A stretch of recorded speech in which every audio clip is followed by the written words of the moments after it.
Welcome, welcome, welcome, everyone. It is Tuesday. Oh, wow, that was exciting. It's Tuesday.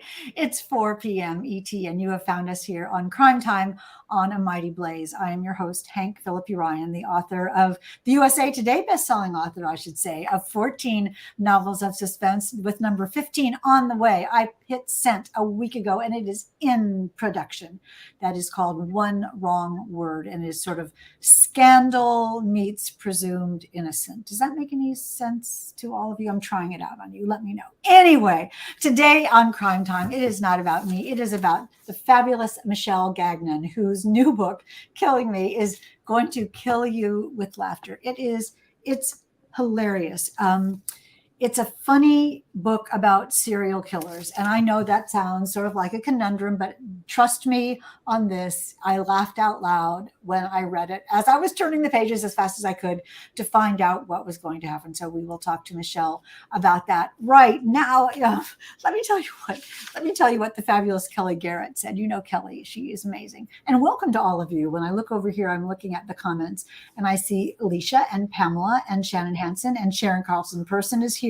Marvelous that all of you are here from Minnesota. Hey, Sharon, nice to see you. And Vicki Gregory. I know, a funny book, Vicki Gregory, about serial killers, it's funny right there. I mean, just even saying that is pretty funny. Anyway, Kelly Garrett put it so perfectly.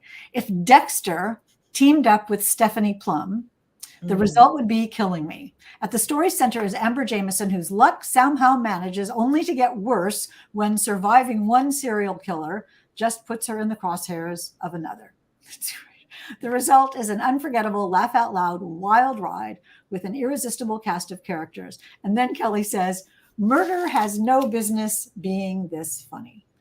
Michelle, welcome and happy Pub Day. Tell us what you're doing on Pub Day. Oh my gosh, it's so exciting. I got flowers from my agency today. I got these beautiful flowers, which was very exciting. It's funny. I actually came straight from class because I'm in graduate school right now. So I woke up in the morning, worked out, went to class, and then rushed here for this. Do your colleagues know this is your Pub Day? What do they say? I don't, we don't really talk about it that much. I was in child development, so it didn't come up. Your colleagues who are 4, right? I mean, they are very young. They're like 25. I am by far the oldest person in the program. Oh my God, that's amazing. I mean, you live this crazy double life then. That must be such a juggle for you. It is. I mean, I have to say in retrospect, if I had to do it over, I probably would not be launching a book, finishing grad school, and doing my clinical training at the same time. It's a lot. Plus I have teenagers. So it's definitely been busy. I'm looking forward. I think I'm finished my program hopefully in September, if all goes well. And I am very eager to be done. I'm feeling Congratulations. Although writing a book must seem like a master's thesis program or a doctoral program. I mean, it is such a massive undertaking. And you must be, the praise for Killing Me and the hilarity, I'm just hearing it all over everywhere. That must be so gratifying.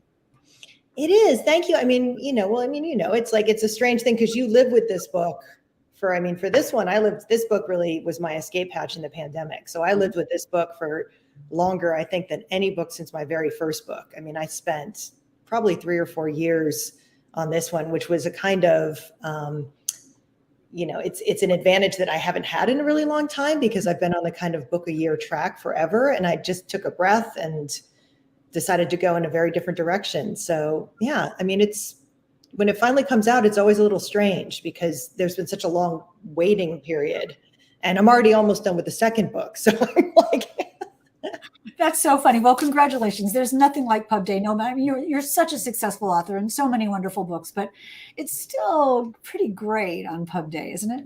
It is. It is. I do love Pub Day. That's great. Liz Haven says, oh, good, double trouble.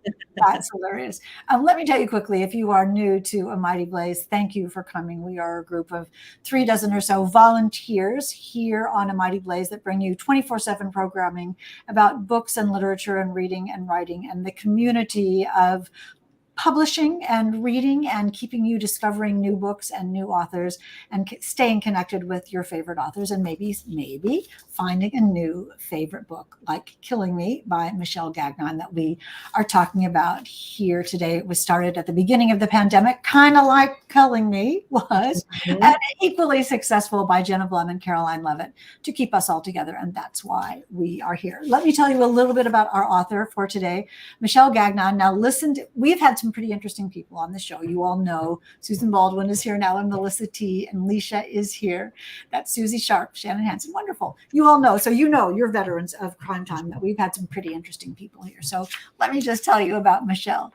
Michelle Gagnon is a former modern dancer, bartender, dog walker, model, personal trainer, freelance journalist, and Russian Supper Club performer. And the Russian Supper Club performer? Yeah, the funny thing is, like, more than half of those jobs were in my 20s, and I wasn't very good at any of them. It's all experience. It's all fodder for the books, right? Nothing is wasted.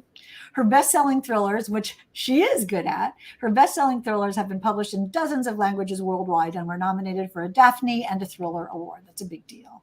Michelle has served as a court-appointed special advocate in the foster care system, specializing in work with LGBTQ and transitional age youth. A graduate of Wesleyan. My ex-husband went to Wesleyan. It's hard for me to say. University. She is pursuing a master's degree in clinical psychology at Antioch University, Los Angeles. A native Rhode Islander, she says, sort of, which must mean something. She is currently a reluctant Angelino, where she lives with her family and way too many pets. Cannot be too many pets. Welcome, welcome, welcome, welcome. So glad you are here today. Okay, it's pub day. So no, you know what you need to do. Tell us a little bit about your book.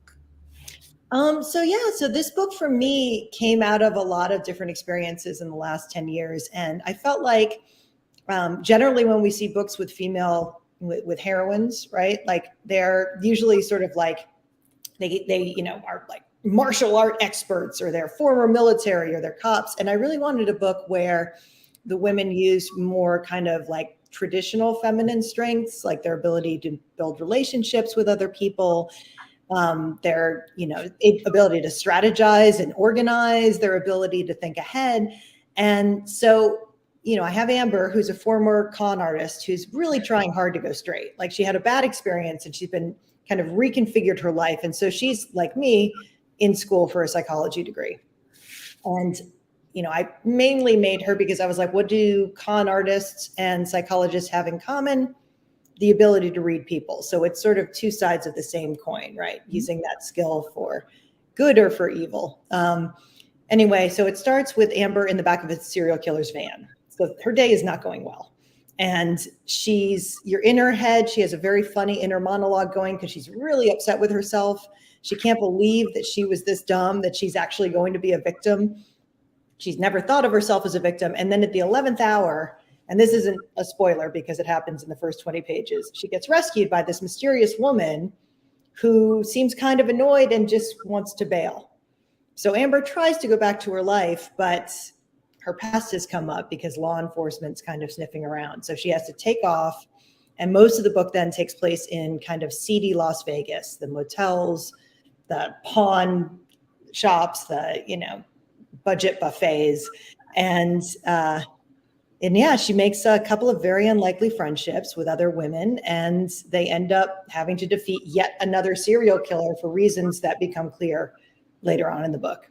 I mean, it's so hilarious. And I'll tell all of you, when you read Killing Me, it is instantly immersive and instantly hilarious.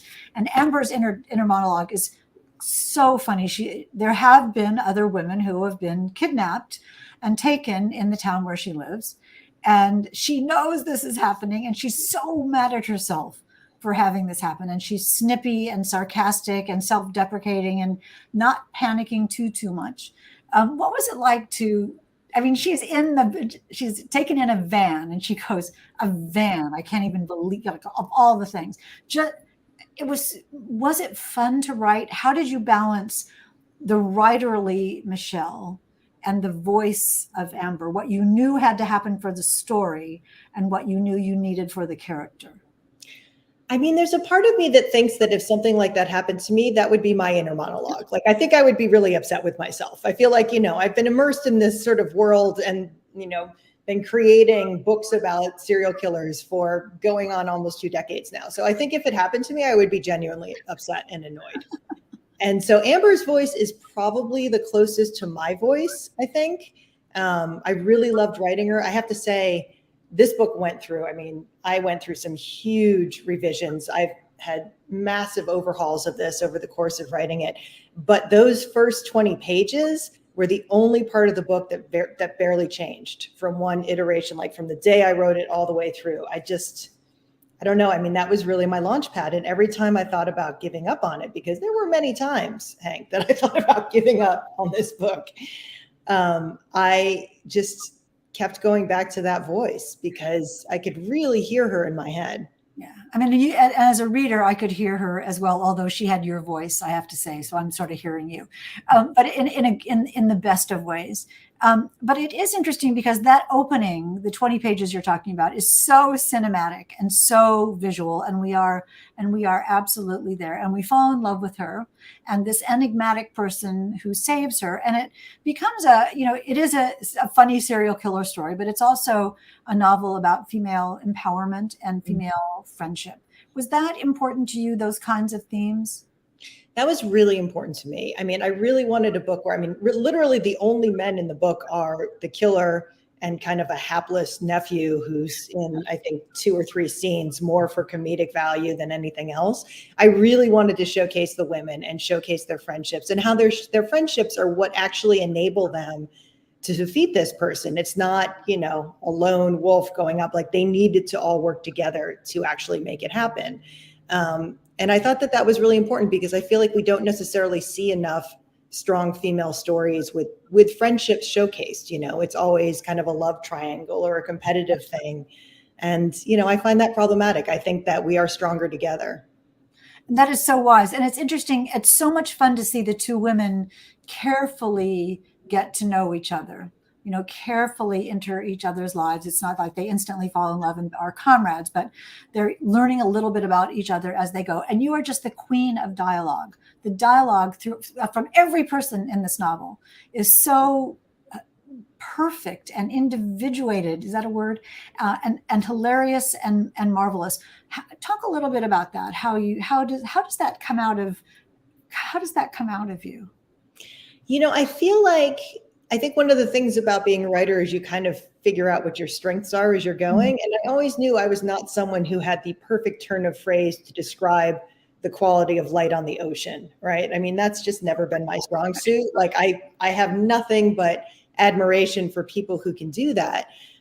For me, it's always been plot and dialogue. I feel like those are my strengths, and I just kind of lean into them. And I feel like these characters really, it's why I wanted to continue with another book to follow up on it, because I just love these characters so much. And I feel like, the motel owner Dot, who's obsessed with, she runs a true crime citizen sleuth group called the Fatal Femmes, which I love. Dot, let's just start with Dot. She's hilarious. And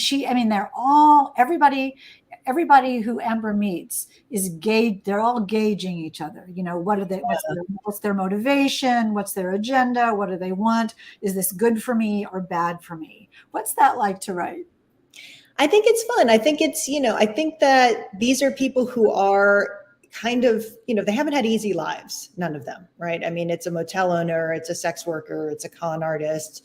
And I think they've all had really challenging obstacles that they've had to overcome. So they're not going to be sort of instantly like, we're going to be best friends.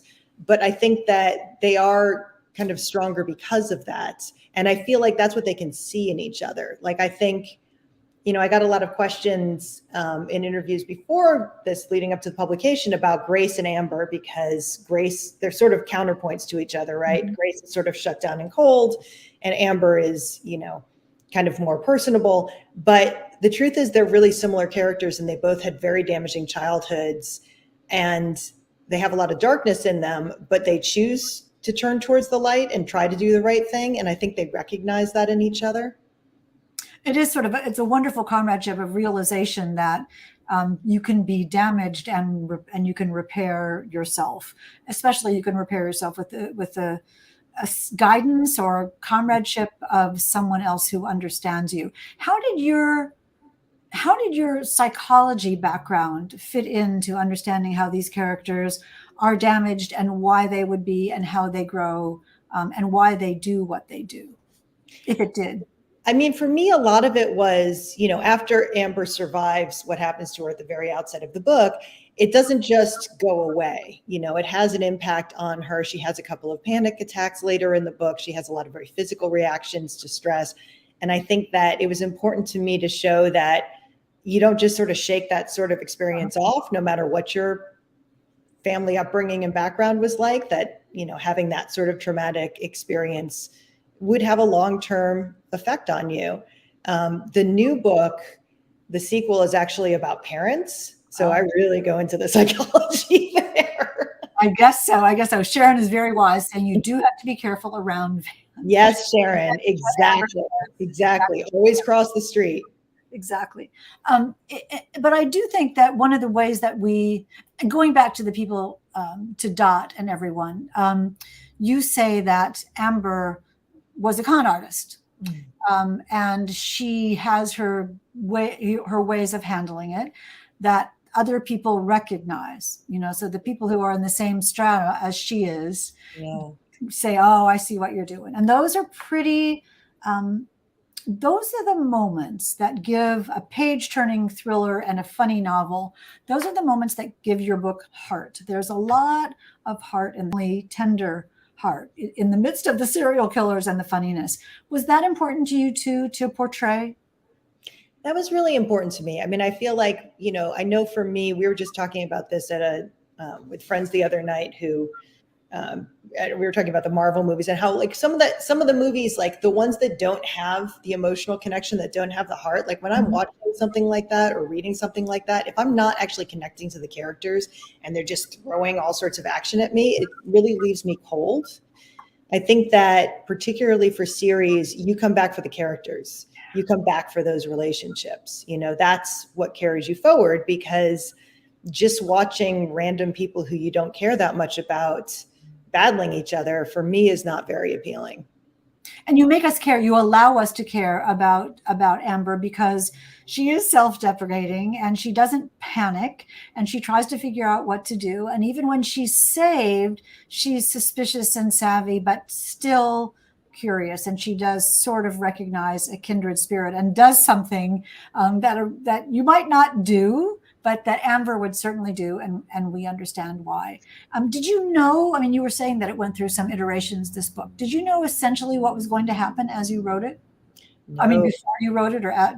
Oh, no, I wish. I probably rewrote that ending 10 times, and there were different people as the killer in every single one of those versions. I mean, my son actually came up with a really good twist when we were on a walk together. Like the final twist that ended up in the book was his suggestion. So that was kind of special for me. And every time I read it, I'm like, oh, that was my kid. That's pretty great. First of all, that you're taking a walk and you're talking about your book and that your son is connected with it enough to sort of have the movie in his mind unspool and think about how his movie would end, and that his cool mom thought that was a good idea. What did he think when he saw it in the book? He has not read the book yet. I would love it if my children were better readers, but yeah, no, I have a junior and a senior right now. And so they are swamped with school, but he must be happy with that. He must be happy with his. I think he was happy. He liked the little shout out that he got in the author's note. He appreciated that. Yeah, absolutely. So one of the ways that I think people sometimes handle trauma and try to cover up memories is by having a new identity, just making themselves be someone else. Talk a little bit about that in this book and how playing a role or taking on a disguise or pretending is a defense mechanism as well as a means to an end. Yeah, I think that's really astute. I think that's very true. And I think that that's exactly what Amber is trying to do at the outset of the novel.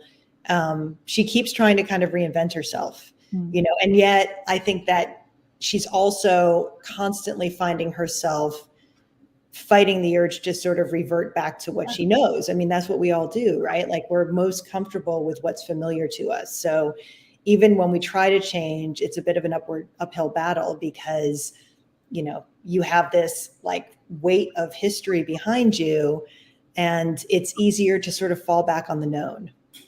Yes, and that's wisely put. And we love her because she is struggling with that. And when she does sort of backslide a little bit, we understand why. It's a means to an end, and she really has to do it. And we're rooting for her throughout. We were talking about Killing Me by Michelle Gagnon. And I forgot to say, did I say that we're giving away a copy of Killing Me? Well, I'm not. The publisher Michelle is. So leave a question, or I'm keeping this. As you know, I'm keeping this. Leave a question, or do leave a question for Michelle in the chat, or leave a comment, or just general applause and adulation, or tell us if you have been to Las Vegas and how you liked it, and you will be entered to win a copy of Killing Me, which we'll give away at the end of the show. Speaking of Las Vegas, this book could happen nowhere but Las Vegas. How much time have you spent there, and why did you pick Las Vegas, and what is it that's special about Las Vegas that sort of allows this book to be? I mean, I love Las Vegas. I've probably been there, over a dozen times. I live in Los Angeles, so it's nice and close. And the irony here is I'm not a gambler at all, but there's just something about the transience of Las Vegas, I think, especially as a tourist. And that's what I wanted. I wanted to like go in with that feeling of someone who's just planning to sort of blow through town in a few days and then gets a little bit stuck. And I'm such a fan of Ocean's 11 for me is just one of the most perfect heist movies ever made. I love the TV show Hacks. And so I felt like if there was a way to kind of combine those two things, but show the side of Vegas that you don't usually see, the side that's, a little bit seedier, a little bit dirtier, but maybe also a little bit more real. That's where I wanted to go with it. And because it's full of, in this book at least, it's full of people often trying to do the best they can, using what they have, using the knowledge that they have, using their ability to gauge other people, and being careful about connecting, because things are so transient that you never know who's going to come or go. There is a scene, Michelle, about when Amber chooses the wrong place to have dinner. That is really funny. The all-you-can-eat buffet. Oh, yeah. And one of the many times I just burst out laughing because it's wry and funny and low key. I mean, you're never over the top with this book. Talk a little bit about the line. It's never slapstick. It's just darkly. Like I like to think it airs just this side of camp, right? Mm-hmm. It's supposed to be a little bit of heightened reality. But yeah, I never get the shrimp at an all-you-can-eat buffet is my best piece of advice. And I'm not going to share how I know that. Little fact. So far we have stay away from bands and don't eat the shrimp. That's what I should probably put like a little advisory warning on the book. That's really great. I mean, I remember I think I've been to Las Vegas twice, and I remember thinking there's just anything that you could ever want in any realm of society, from the fanciest designer clothes to a $10 bottle of water, to people in fancy outfits just parading down the street in, marabou feathers. You think, what is going on? And nobody cares.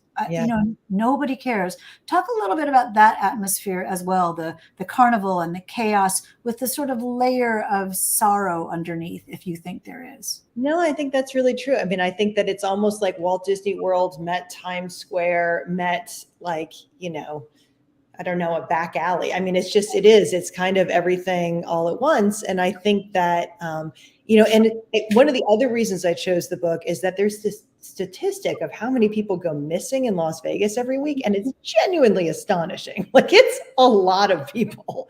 And I don't know how many of those people are walking out of their lives. I don't know how many ended up at the bottom of Lake Mead, but it's really, I found that fascinating. And I encountered that probably 10 or 15 years ago, and always had in the back of my mind that I wanted to set something in Las Vegas. And Because finally, that's purposeful, that's purposeful. Either, as you say, they come out somewhere else. So who they really are is missing, but the person is not missing. Or indeed, they are at the bottom of Lake Mead, where apparently they're going to find them now. oh, no. If nothing goes wrong. The idea of being funny about murder, I mean, that's a step also, because I know all of us as authors and all of us are careful about that, because we do write books where people are killed. And it is, it's an interesting psychological line to make entertainment out of death and murder, because it's sad and there are victims. So, but certainly, El Cosimano is hilarious, and Samantha Downing and Hannah Mary McKinnon, all, and Janet Ivanovich obviously write about murder, and it's funny and we adore them. Talk about that line. Talk about funny murder. I mean, I think one of the things that enabled it for me in this book in particular is that almost all of the violence, really, except for like I think there's two scenes that are, maybe closer to that, but almost all of the real violence and the scary violence happens off the page. Mm-hmm. So you hear about it, but you're not seeing it, which I think makes that more possible, because, I feel like if you're going in the other direction, if it's just becoming kind of torture, then it's not, you can't go there. I mean, but if you've got a guy wearing like a Pikachu mask and a leather apron, and he's scary, but also it's super weird, and you're just like, wait, what? And you're immersed in the story. Readers are immersed in the story. We're talking about Killing Me by Michelle Gagnon. You're immersed in the story and in the sense of the story from moment one. I mean, it's just a roller coaster right in, and you get the rhythm and you get the music of the story right away, and you realize that this is going to be, as book list said, or someone that's quirky and funny and a wild ride. I think we just had a quote from Samantha Downing, who gave you a wonderful blurb for the book as well, because it is a wonderful genre of a book. You were talking about what you learned about writing this book. What was revealed to you psychologically, or about yourself, or about human behavior as you were writing this? I think for me, what I really came to through this book was, it's actually been hard for me to get. I don't feel like there's a lot of humor in my earlier books. I feel like this was tonally a big shift for me. I don't know why. It was always just much harder for me to incorporate that. And this book, for some reason, these characters really lent themselves to it in a way that felt very organic. I don't know. I like to think that, my writing career has been its own kind of MFA program, where I feel like if I went back and was writing my first book again, it would be a very different novel than the one that I was able to produce at the time. Like, I hope that as writers, we're always improving and kind of challenging ourselves and pushing those boundaries. That's always my goal. I don't know that I always succeed at it, but I do always try. You did succeed at it, because you did this, and you said earlier that there were many times that you almost gave up on it. Yeah. And yet the power of the character and the power of the story brought you back to the book, and that is what success is. I do think, though, if you look at your earlier books and think, oh, I might not have done it that way now, but you weren't you now then. You were you then, giving 100% of you to the book then. And I think one of the things we do as authors, exactly as you say, is the 100% that we give is a different 100% as we grow as authors. Do you think that's true? I do think that's true. I think that, we really, we evolve, I think, and as we've both been doing this, I mean, I feel like I might've met you when my very first book came out, and have always been so lovely and generous and supportive, that I've just always one of my favorite people. I'm so filled with appreciation for that support. But I think that's the thing, is I think we make each other better too. I think that, when I read a book by an author who I admire, I'm always like, oh my God, they're so good. Like, that was amazing. And I think that that's what life is, right? It's why I went back to school at 50, because I think there's always something that we can learn. And I think it's fascinating to be diving more into psychology at this stage in my life and learning more about how the brain works and why we do the things we do and why we feel the way we feel. I think that's been really incredible. And I think it's really helped me as a writer. Yeah. I mean, it comes through in this book. It comes through in this book, your absolute focus on motivation, not in a heavy-handed kind of way, but in allowing us to understand Amber and Grace. We are with them and we're on this journey with them. They become real people to us. So you're saying there's another one. Can you talk a little bit about that? I do want to celebrate the pub date of Killing Me. I don't want to just whoosh over today's debut of this new series, which is wonderful. But why did it feel like a series to you? I just like the characters so much. I mean, really, one of the endings had one of the main characters dying off, who I realized as soon as I wrote it, I was like, I can't do this because I just love them too much. I mean, I can't, I don't want to slam that door. I did that in, I think, my very first book. I killed off kind of like the fan favorite character. Never do that. People hate it. No shrimp, no van, and don't kill off the fan favorites. Like, people get upset. I got some angry emails. And I knew that I hit a point when I was writing it where I was like, I definitely want to go back into this world. And so the next book takes place 6 months after the events of this one. Back in Vegas, all the same people. And, like I said, there's this one's going to be about parents, because I'm really putting that psych degree to use. That's what, does that make your tuition deductible? Oh, Hank, that's a great idea. I don't know. Maybe. You didn't hear it here. We're just talking. It is marvelous to talk with you. As I said, we're talking about Killing Me by Michelle Gagnon, which is out today. You can run and get your copy of Killing Me, but wait a minute before you do it, because you might win. But if you didn't win, then you can go. Let's take some questions from the audience. I have seen them pop up from time to time as we've been talking this afternoon. Do you converse with your characters, says Susie Sharp. Do you converse with your characters as you write? I don't converse with them, but sometimes they crack me up.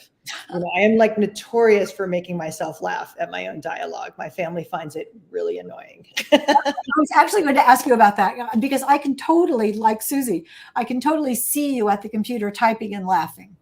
And I wonder about that, because that means kind of you're not making it up. You are just sort of transcribing. Is that how it feels to you ever? When you're lucky? It's going well. I mean, I think that's the thing, right? When the writing's going well, it's like you're channeling something. And when it's not going well, it's like you're pushing that rock back up the hill and it's rolling back over you over and over again. Yeah, every day. That's great. It's a wonderful experience, though, when you get in the zone and the next day you look at what you've written and you think, I wrote that. Yeah. I don't remember that. And that is the best. That is the best. Who else has a question, Margaret? Who or what inspired you to write about crime stories, asks Leisha. Now, that's really fascinating. That's a great question. So my very first novel was going to be like this very touching coming of age story that was going to be very literary and no one was going to die. And I could not make it work. I kept trying over and over again. And I finally, in like a fit of pique one night, killed off the main character. I was like, that actually kind of works. And I just never looked back.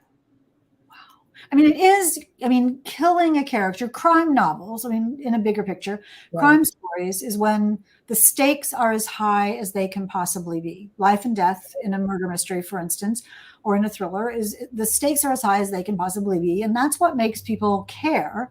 When the stakes are actually high, that's what makes you keep the pages turning. And so of course, I love that moment. I love that you recognize the moment when you thought, ooh, I know what I should be doing. One last question. Do we have time for one last question? Did you come up with the book title? It sounds like a name for a comedian's tour. Yes. Thank you, Sharon. I did. And that was a struggle too. With titles, I feel the same way that I do with some of the openers, is that either it comes right away or it just doesn't come at all. And Killing Me was a little bit of a struggle. We had I think 10 other titles. The working title for the book was Grace and Amber Hunt Serial Killers. So in my head, I had that one for so long. That's still kind of how I think of it. Which is funny and totally tells the story, but it's a lot of words. It's a lot of words. Exactly. Our fabulous producer, Margaret, in the back room, is putting up a banner saying, "We do not dispense tax or fire advice." That's true. We do not dispense. We're just chit-chatting. We are just chit-chatting. We do not tax advice. Thank you. Well noted. No vans, no shrimp, no tax or legal advice, whatever. We are talking about Killing Me by Michelle Gagnon. Hilarious, beautifully written, with a novel with a lot of heart, which will surprise you on every page and keep you laughing just like it did for me. And let's give away a copy to one lucky commenter. Let's spin the wheel of fun and see who will win. Here we go. I really want this to have music someday. I'm going to have to hum, and that's just not going to be that good. And the winner is Lisa Malice. Yay! You will love Lisa. I know you will make her. Congratulations, Lisa. Her debut novel comes out this fall, and we cannot wait for that. So Lisa Malice wins Killing Me by Michelle Gagnon. And Lisa, you know where to find me, and we will get you this book. The rest of you know what to do. Celebrate Pub Day for Killing Me with Michelle Gagnon by running to your favorite bookstore, independent bookstore if you can. We love that here on Crime Time. We don't care, though. Wherever you buy a book, it's a good thing. Library, also good. Just pick up Killing Me by Michelle Gagnon, which is available today. Before I let you go, Michelle, let me just tell you all quickly, that you Crime Timers, that next week on Crime Time at 3:00, we will have Symphony of Secrets by Brendan Slocum. This is, if you all haven't read his first novel, The Violin Conspiracy, it's quite amazing. You will never listen to music the same way again. Have you read this, Michelle? It's really good. Violin. And his new book, Symphony of Secrets, about how white musicians in the 1920s may have stolen their work from the Black musicians of the time. It is powerful and wonderful. Brendan Slocum is awesome, and his Symphony of Secrets. And then talk about wonderful and awesome at 4:00, we will speak with Liv Constantine, Lynn, and Val about their new political, sophisticated, chic Washington, D.C. thriller, twisty as only the Constantines could do it, The Senator's Wife, and that will be at 4 p.m. next week. Michelle, happy Pub Day. We are so glad you were here today. Thank you so much for having me. This is delightful. For me too. And to all of you who came today, we absolutely love it. Susie Baldwin says, thank you for this great conversation, Hank and Michelle. And Lisa says, so excited to read this book. As a psych thriller writer, a good dose of humor is needed once in a while. And you know that you came to Crime Time at the right day today. You have learned something. No shrimp, no white, no killing off the fan favorite characters. And with that, we will leave you all. Have a wonderful rest of the day. We'll see you next Tuesday. And until then, remember, it's always safe inside a book. I'm Hank Phillippi Ryan, and we'll see you next time.